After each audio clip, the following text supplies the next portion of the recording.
There's a separate video on how to remove that panel, which I'll put a link up in the top corner. Pull straight forward. Once that's off, there's 4 Torx head screws, little star drive screws. I wasn't sure what was behind this, and there's actually a small gap behind it. It's quite solid, but there is a gap, so make sure you don't drop them. I struggled to get them out, so I left them sitting in situ and then used a little grabber just to pull them out to make sure I didn't actually lose them. Once they're out, that unit will then wiggle forward off its mounts, and you'll find the connectors behind it.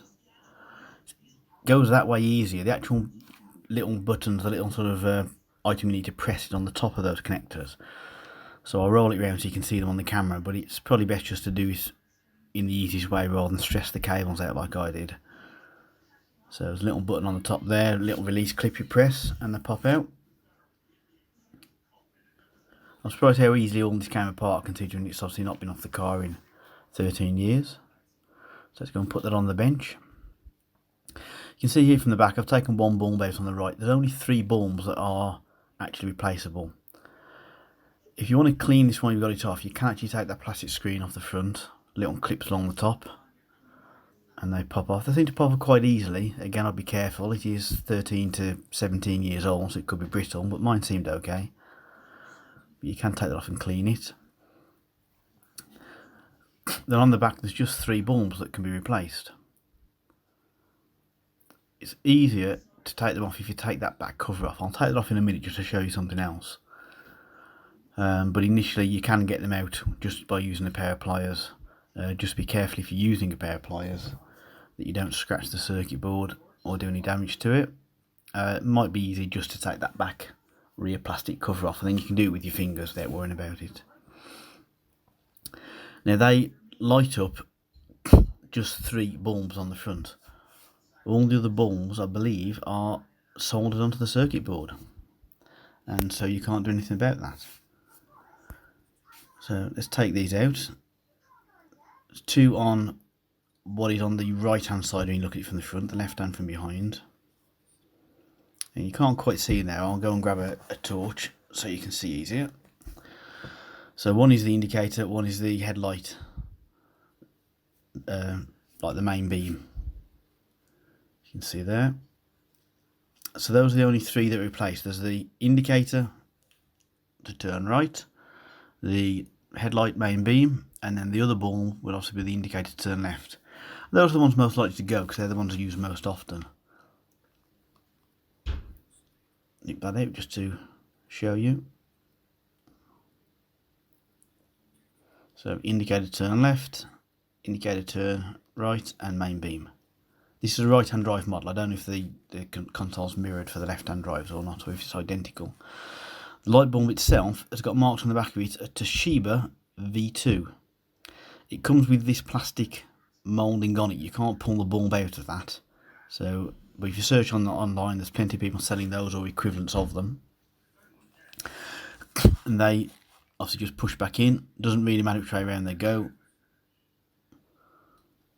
There's no sort of positive or negative with a light bulb of that type.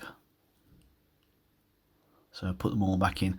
Obviously, I don't show you in this video putting it back on the car. It's just refitting is the reversal of removal. But when you refit it, just put the cables in and then turn your ignition on and check everything works before you go and screw it all back together, just in case something hasn't quite gone according to plan. Now the other bulbs that light up all the other items on there, I believe, are all soldered to the circuit board.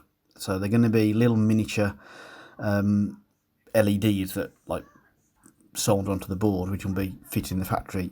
I'm sure you can replace them if you need to. You can desolder them, but it's getting quite fine electrics, so I wouldn't do that unless you actually need to. But here I'll show you just taking off the back cover. I'll show you how to get to those. I don't go all the way because I'm not willing to risk damaging my unit, to be honest with you. So you see, if you take that back one off, you can actually undo those light bulbs now with your fingers. You don't need a pair of pliers. You can then disconnect the whole circuit board from the front cowling. Clips all the way around. Again, just be careful. They're obviously quite old on a Nissan T30, the XTrail. I think the last model was something like 2008. Now on the back there's two little clips. You'd push those in and pop the circuit board off, but before you can do that, unfortunately, all the dials obviously have little needles on them, the indicator needles.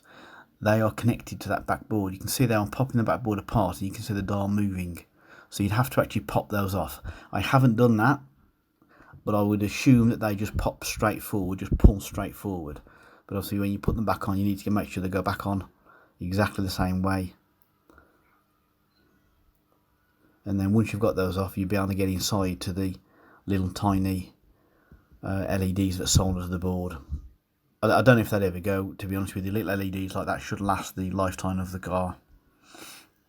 Put it all back together. Make sure you get your little time stalk that adjusts the clock, etc. back into there, and just click everything back together. Nice and secure. I was quite surprised none of the clips broke. They didn't even feel like they were going to break. This is a 2007 model, so it's 14 years old at this moment in time. Clip the back on. Once that's back together, check it's all okay. Put it back in the car. As I say, put it back in, put your connector back in, turn the dashboard on, make sure all the lights work before you then go and actually screw all your dashboard back together. And that's it. I hope that's useful. Toshiba V2 was the answer.